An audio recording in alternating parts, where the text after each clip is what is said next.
Hai Mams, di video kali ini saya mau membahas mengenai kontrasepsi pasca persalinan. Mulai dari definisinya, tujuannya, mekanisme kerjanya, indikasi, kontraindikasi, cara pemasangannya, dan yang terakhir follow up pasca pemasangan. Buat Mams di rumah yang pernah dengar bahayanya spiral saat dipasang bisa nembus rahim, pasti penasaran kan? Bener nggak sih spiral bisa nembus rahim? Tonton ya video saya sampai selesai.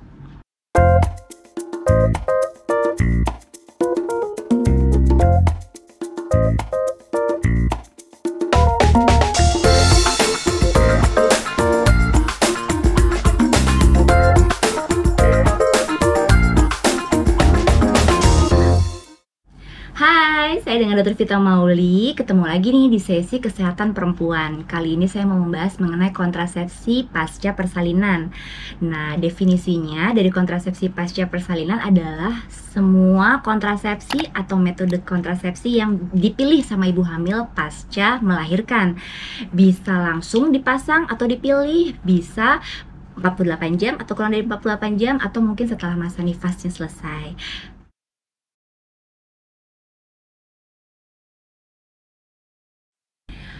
Tujuan dari kontrasepsi pasca persalinan ini adalah untuk menunda, menjarakkan, dan menghentikan.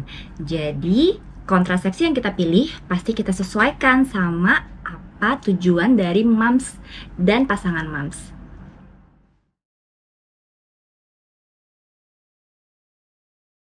Macam-macam kontrasepsi ada dua Mams, ada yang non-hormonal dan ada yang hormonal. Kalau non-hormonal, MAL namanya. Jadi metode amenorrhea laktasi. Dengan cara Mams itu menyusui dedek bayi on demand nih, setiap 2 jam sekali, nggak mesti nunggu dedek bayinya nangis, dan berlangsung secara eksklusif. Terus yang kedua ada yang namanya AKDR atau alat kontrasepsi dalam rahim. Alat kontrasepsi dalam rahim atau kita kalau misalnya nyebutnya tuh bahasa awamnya spiral Mams. Nah, itu kalau spiral bisa dipasang langsung pasca persalinan, bisa dipasang kurang dari 48 jam, dan mungkin nanti Mams milih setelah metode amenorrhea laktasinya juga udah selesai, boleh juga. Itu terserah Mams dan pasangan. Lalu yang berikutnya kita akan pakai kontrasepsi pasca persalinan lainnya, yaitu yang kondom. Kalau kondom ini sebenarnya biasanya ya persetujuan suami istri ya Mams, karena rata-rata pasangan itu suka keberatan nih, terutama yang suaminya keberatan dipasang kondom. Jadi biasanya memang tidak terlalu dianjurkan untuk yang non hormonal tersebut. Lalu yang berikutnya yang jangka panjang, yaitu atau yang kita bilangnya steril ya Mams. Mungkin Mams pernah dengar ada yang namanya vasektomi, ada yang namanya tubektomi.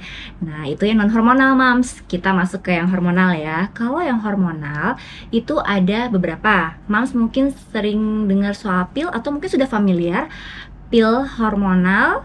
Lalu kemudian ada suntik hormonal yang per bulan dan per 3 bulan. Lalu ada yang namanya implan. Nah, implan juga itu masuk yang hormonal. Lalu yang berikutnya juga ada alat kontrasepsi yang juga AKDR yang mengandung hormon. Nah, kali ini saya mau membahasnya yang kontrasepsi pasca persalinan non hormonal. Kita bahas yang spiral ya. Spiral itu AKDR ya Mams, alat kontrasepsi dalam rahim.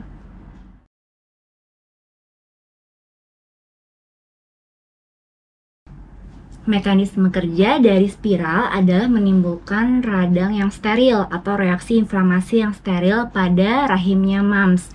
Jadi kan spiral itu kan terbuat dari bahan plastik ya Mams. Biasanya dia dililit sama tembaga gitu.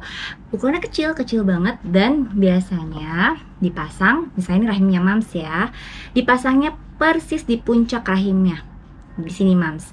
Fungsi reaksi inflamasi atau radang steril tadi itu adalah untuk mematikan spermanya si suami Mams, atau menghambat bertemunya sperma dengan sel telurnya Mams. Jadi ini menjawab pertanyaan yang di awal tadi ya Mams, mengenai bahaya nggak sih sebenarnya spiral dipasang di rahimnya wanita. Itu sebenarnya jawabannya adalah tidak. Kenapa? Kalau Mams bisa lihat di sini, ini kan rahimnya Mams ya. Sedangkan spiralnya kita pasangnya di sini, di puncak rahimnya, Mams. Kalau misalnya pasca persalinan, memang dinding rahim itu cenderung lebih tipis, Mams. Kenapa? Karena rahim wanita itu kan dia ngelebar banget, membesar banget mengikuti si jabang bayinya. Dan karena ada air ketuban juga yang banyak, jadi semakin melebar. Tapi setelah lahiran, setelah Ari-arinya lahir, rahim akan kembali lagi mengecil. Itu tandanya kontraksinya sangat baik. Jadi pada saat dilakukan pemasangan spiral ke dalam rahim, dan tentunya oleh tenaga medis ya, Mams, dipasangnya persis di puncak sini, ini jelas banget dinding rahimnya tuh merupakan penghalang, Mams. Karena kalau rahim yang kontraksinya bagus, itu bisa menahan tekanan dari spiral tersebut. Kita biasanya, tenaga medis, terutama dokter kandungan, memasangnya itu bisa dengan menggunakan tangan langsung kalau pasca persalinan atau dengan menggunakan alat. Nah, menggunakan alat pun itu juga sudah ada batasan ukurannya, jadi insya Allah tidak akan mungkin keceblosan gitu, istilahnya kelewatan dari rahimnya Mams sendiri.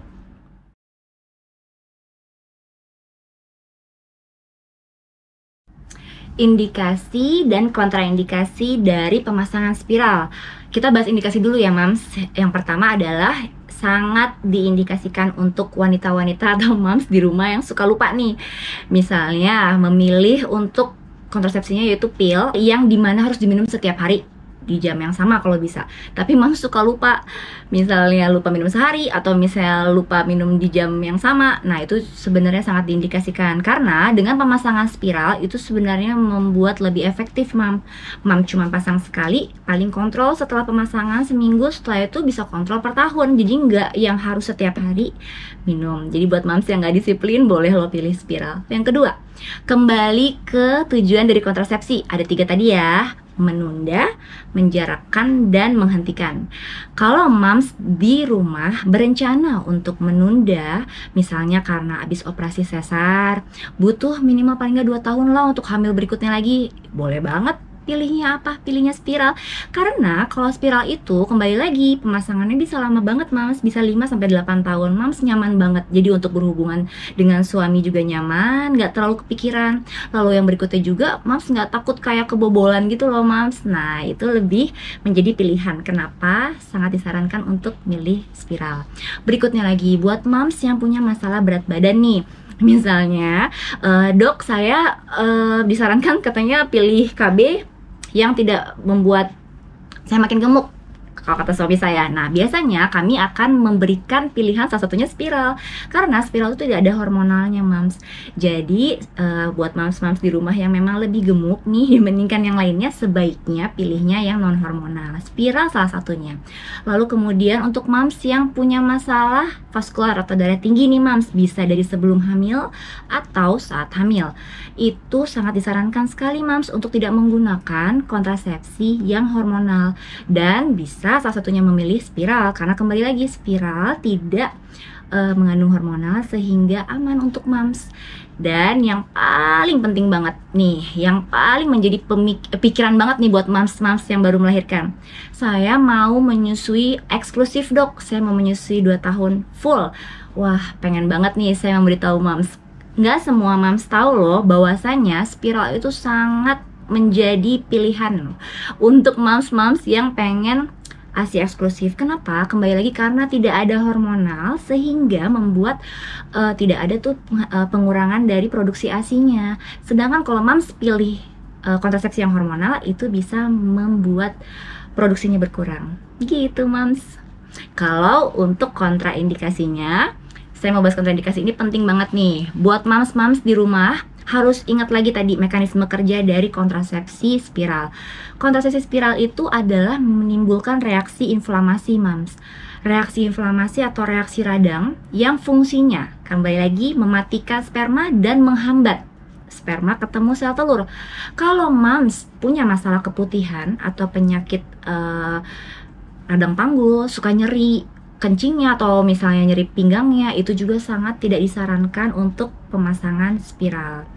Yang kedua, kalau Mams terlambat haid, misalnya gini, kalau kami nih selalu memastikan untuk pasien yang dipasang spiral adalah pasien yang tidak hamil. Kenapa? Karena resiko dari pemasangan spiral pun itu bisa menggugurkan kandungannya. Karena apa, Mams? Kembali lagi cara pemasangannya. Pemasangannya kan diletakkan di ujung rahim nih.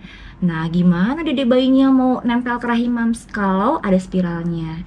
Tapi memang betul ada sedikit sekali sih, Mam, kasus yang memang kehamilan dengan spiral. Tapi itu sangat sedikit sekali. Itu sih udah rezeki dari Allah ya, Mams. Tapi kalau untuk yang kontrasepsi pasca persalinan, kita akan sangat menyarankan sekali untuk Mams diperiksa dulu tes pack kalau memang Mams terlambat menstruasi. Kontraindikasi berikutnya adalah pasien-pasien yang memang berencana untuk hamil langsung. Maksudnya gini, karena kan proses pemasangan spiral sendiri memang nyaman nih, Mams, dipasangnya setelah persalinan. Nah, tapi untuk melepaskannya itu kan memang sebaiknya sih menunggu Mams menstruasi dulu. Kenapa? Karena akan lebih nyaman tuh kita mencabut benang spiralnya. Pemasangan spiral dan pelepasan spiral memang sangat disarankan pada saat menstruasi, biasanya di hari kedua dan ketiga, karena mulut rahimnya terbuka. Nih, kalau misalnya saya bisa berikan gambaran biar Mams lebih mengerti. Kalau ini kan rahim nih, Mams. Ini mulut rahimnya, Mams. Ini vaginanya. Mulut rahim ini aslinya tuh kayak donat kecil, jadi nutup, kuncup gitu ya, Mams, kuncup banget. Tapi pada saat menstruasi dia akan ngebuka sedikit. Nah, pada saat ngebuka sedikit itulah saat yang nyaman buat dokter atau misalnya bidan, tenaga kesehatan untuk mengambil atau menarik benang dari spiralnya, sehingga membuat Mams lebih nyaman. Jadi kalau memang Mams merasa, saya ingin cepat punya anak lagi, Dok, karena misalnya saya menikah sudah cukup tua atau saya menikah sudah cukup lama, baiklah, itu sebaiknya jangan memilih spiral. Boleh pakai kondom, boleh pakai metode amenorelaktasi. Seperti itu, Mams. Kontraindikasi berikutnya lagi adalah wanita-wanita yang, mohon maaf, misalnya pekerjaannya memang bergonta-ganti pasangan, tapi biasanya itu di screening sih, Mams. Jadi memang wanita-wanita dengan IMS atau infeksi menular seksual sangat-sangat tidak dianjurkan untuk pemasangan spiral. Kembali ke mekanisme kerja tadi, spiral menimbulkan reaksi inflamasi. Jadi kalau misalnya sudah ada infeksi atau inflamasi pada reproduksinya si perempuan, sangat tidak disarankan untuk dipasang spiral. Lalu yang terakhir, saya mau jelaskan bahwasanya ini berhubungan dengan si pemasangan spiral tersebut. Dengan dipasang spiral, memang kadang-kadang menstruasi Mams di rumah nih nanti akan lebih banyak. Misalnya, saya biasanya menstruasi cuma 3-4 hari, Dok. Tiba-tiba pas dipasang spiral memanjang, bisa 7 hari sampai 8 hari. Itu biasa ya, Mams, terjadi pada wanita-wanita yang dipasang spiral. Kenapa? Karena kembali lagi, spiral kan dipasangnya di rahim nih, Mams. Aslinya rahim kalau tidak terisi janin atau tidak terisi bayi, rahim itu tidak terbuka seperti ini ya, dia nempel gitu, Mams. Jadi pada saat dipasang spiral dan memang pada saat Mams menstruasi, itu kan luruh dinding rahimnya, luruh nih dinding rahimnya. Nah, rahim yang ditempati sama si spiral tersebut itu memang jadi agak terlambat keluar darahnya. Nah, itulah penyebabnya kenapa wanita-wanita yang dipasang spiral suka mengeluh menstruasinya agak memanjang gitu. Tapi biasanya awal-awal sih, Mams, nggak selamanya Mams akan mengeluhkan seperti itu. Dan yang lainnya lagi, misalnya dipasang spiral, saya merasa agak nyeri, Dok. Nah, sebenarnya nyeri itu adalah respon tubuh, Mams, karena awalnya kan nggak ada alat itu tuh, alat asing ya, kita sebutnya tuh alat asing ya, benda asing dimasukkan ke dalam tubuh kita. Diletakkanlah tuh si spiral di dalam rahim. Nah, dengan meletakkan seperti itu kan artinya kita meletakkan benda asing di dalam rahim. Apalagi dia bikin reaksi inflamasi, reaksi radang. Kalau seperti itu, nah rahim tuh responnya adalah dia saat memeras dinding rahim pada saat menstruasi. Nah, itu kehambat sama si IUD atau spiral tersebut. Tapi itu biasanya di awal-awal saja. Biasanya seperti 4 bulan sampai 5 bulan awal. Berikutnya biasanya tidak ada keluhan. Karena saya sendiri memakai spiral loh, Mams, dan aman, tidak ada keluhan sampai sejauh ini.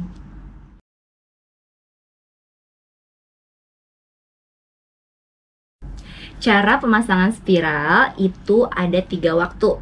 Yang pertama, saat Mams baru lahiran, adik-adiknya lahir, langsung dipasang. Kedua, 48 jam pertama setelah lahiran, dan yang ketiga nunggu sampai 4 minggu setelah lahiran. Yang ketiga ini biasanya dokternya akan memastikan dulu mams hamil atau tidak. Jadi pada saat mams datang ke dokter kandungan, inilah yang akan ditentukan dulu oleh dokter kandungannya. Kalau memang ternyata datangnya setelah 4 minggu, cek dulu. Takut dong dokternya kalau ternyata mams tuh hamil. Berikutnya, mams akan ditanya-tanya seputar indikasi dan kontraindikasi yang tadi saya sebutkan ya mams. Kalau ada keputihan, kalau ada misalnya mohon maaf saya berganti-ganti pasangan dok, lalu kemudian misalnya saya ada nyeri panggul, terus menstruasinya juga ada kelainan, misalnya kayak nyeri sekali saat menstruasi, perdarahan yang memanjang saat menstruasi, atau misalnya keluhan-keluhan lainnya nih mams, itu biasanya kita sangat tidak menyarankan untuk pemasangan spiral. Tapi kalau misalnya aman semuanya dari anamnesa, tanya jawab semua aman, kita lanjut ke pemeriksaan fisik ya mams. Biasanya dokter akan memeriksakan adakah kelainan di tubuh mams, terutama organ reproduksi tentunya. Pertama di perutnya akan diperiksa apakah ada benjolan seperti misalnya kista atau misalnya kemungkinan kanker. Lalu kemudian setelah itu mams akan diminta untuk tiduran dan posisi litotomi kita bilangnya ya mams ya. Jadi akan divisualisasikan tuh vaginanya, vulvanya. Akan dilihat apakah ada penyakit infeksi. Karena kembali lagi saya tidak bosan-bosan mengingatkan, kontrasepsi spiral adalah dia menimbulkan reaksi infeksi yang steril. Jadi aman ya mams, cuman memang fungsinya untuk menghambat sperma ketemu sel telur. Kalau mams ada infeksi ya jadi sangat tidak disarankan. Begitu test pack aman, anamnesa aman, test pack aman, pemeriksaan fisik aman, kita masuk pemeriksaan ginekologi juga aman, ya udah deh langsung kita putuskan untuk pemasangan spiral. Biasanya memang nanti dokternya akan memeriksa dulu panjang dari rahimnya mams. Jadi tadi kan juga sama lagi ya, dari pertama ditanya mengenai mungkin gak sih spiral itu menembus rahim. Sebenarnya mams tidak, insya Allah tidak mungkin ya mams. Kenapa? Karena pada saat tenaga medis atau dokter kandungan memasang spiral, kita akan melakukan pengukuran rahim terlebih dahulu. Biasanya kalau memang ada USG, kami akan mengukur panjang rahimnya. Dan pada saat pemasangan pun biasanya kami akan melakukan sondase. Sondase itu adalah alat pengukur yang dimasukkan ke rahim. Jadi memang ya insya Allah tepat sesuai dengan penggaris tersebut, si sondase tersebut. Nah nanti sondasenya tersebut akan diukur disesuaikan dengan si panjang spiralnya. Jadi insya Allah kalau untuk ditanya mungkin nggak sih dok nembus rahim, insya Allah nggak ya mams ya. Jadi jangan khawatir ya.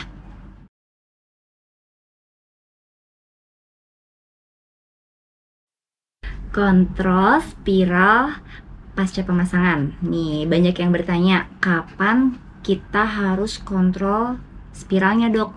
Kan spiral itu bisa dipakai selama 5-8 tahun ya, Mams. Tapi memang dianjurkan sekali setelah pemasangan spiral, paling tidak Mams kontrol di minggu ke-3 sampai minggu ke-6 dari pemasangan tersebut.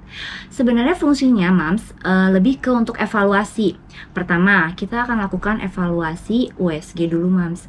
Evaluasi USG ini untuk melihat posisi spiralnya masih tepat nggak sih di tempatnya. Tadi kan saya ceritakan bahwasanya spiral diletakkan di puncak rahim.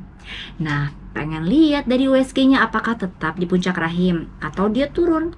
Kalau mams di rumah nanya, kenapa sih dok bisa merosot, kenapa bisa turun? Nah, biasanya karena terlalu berhati-hati, memang pemasangan dari spiral tersebut tidak terlalu mantap di dinding rahimnya.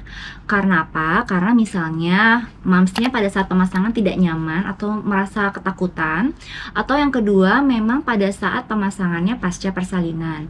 Pasca persalinan itu seperti tadi saya bilang bahwasanya rahim tuh membesar banget kan, sesuai sama besar janin. Pada saat habis lahiran memang akan mengecil tapi tidak kembali ke bentuk semula. Itulah yang menyebabkan kemungkinan bisa merosot, tapi memang persentasenya kecil ya mams. Jadi pada saat dipasang pasca persalinan, itu dia posisinya rahimnya misalnya, ini kan mungkin yang normalnya ya mams ya, misalnya besarnya seperti ini. Tapi pada saat habis lahiran agak lebih besar sedikit lah gitu. Nah, diletakkannya di puncak rahim. Di sini misalnya, karena berjalan waktu paling tidak 2 minggu setelah lahiran kan rahim makin kecil lagi tuh mam. Kita bilangnya involusi. Nah kalau sudah semakin kecil lagi mau nggak mau turun dong rahimnya. spiralnya pun ikut turun. Nah, itulah yang bisa bikin merosot. Itu yang kita cek, apakah merosot atau tidak. Lalu yang kedua, penyebab dari merosot itu juga bisa karena misalnya, mohon maaf, pasangan-pasangan moms yang di rumah pasangannya misalnya, mohon maaf, yang orang luar negeri atau gimana, itu biasanya berhubungannya karena memang panjang vagina dan panjang, mohon maaf, kemaluan laki-lakinya biasanya sesuai, jadi akhirnya nyenggol benangnya sehingga ketarik. Itu juga bisa. Kembali lagi, kalau untuk kontrol, kami hanya menilai itu. Dan yang kedua, keluhan dari moms. Kalau moms misalnya merasa selama 3 minggu pemasangan spiral, saya merasa terganggu banget nih dok. Misalnya saya merasa nyeri banget, atau misalnya berdarah-berdarah banget gitu dok. Nah, itu juga akan kami evaluasi saat itu juga. Apakah benar murni perdarahan itu hanya flek-flek saja, ataukah benar-benar perdarahan banyak. Dan kalau memang nyeri, akan kami coba evaluasi dan nilai berapa skala nyerinya. Karena kalau cuma pemasangan spiral saja sih seharusnya tidak membuat nyeri sekali ya moms. Biasanya hanya merasa tidak nyaman di awal-awal saja, namun setelahnya nyaman kok, gak ada keluhan juga saat berhubungan. Pasangan harus diingatkan bahwasanya benang dari spiral itu tidak kaku, lembut sekali, dan bisa dipotong loh setelah pemasangan, jadi tidak melewati dari mulut rahimnya moms, sehingga tidak mengganggu saat hubungan. Nah, kontrol berikutnya lagi adalah per tahun moms. Dari kontrol yang pertama, nah kalau moms misalnya ada keluhan nyeri yang sangat berdarah, yang banyak keputihan yang parah, nyeri pinggang yang gak hilang-hilang, nah itu sih harus kontrol, jadi gak usah nunggu setahun ya moms ya. Nah, Mam, demikian edukasi tentang kontrasepsi pasca persalinan edisi spiral dari saya. Semoga Mams di rumah menjadi paham ya sekarang, karena perempuan yang sehat adalah perempuan yang paling paham dengan dirinya sendiri. Jangan lupa Mams untuk subscribe, like, dan share. Dan kalau ada pertanyaan silakan lo tulis di kolom komentar. Dan jangan lupa bunyikan loncengnya. Wassalamualaikum.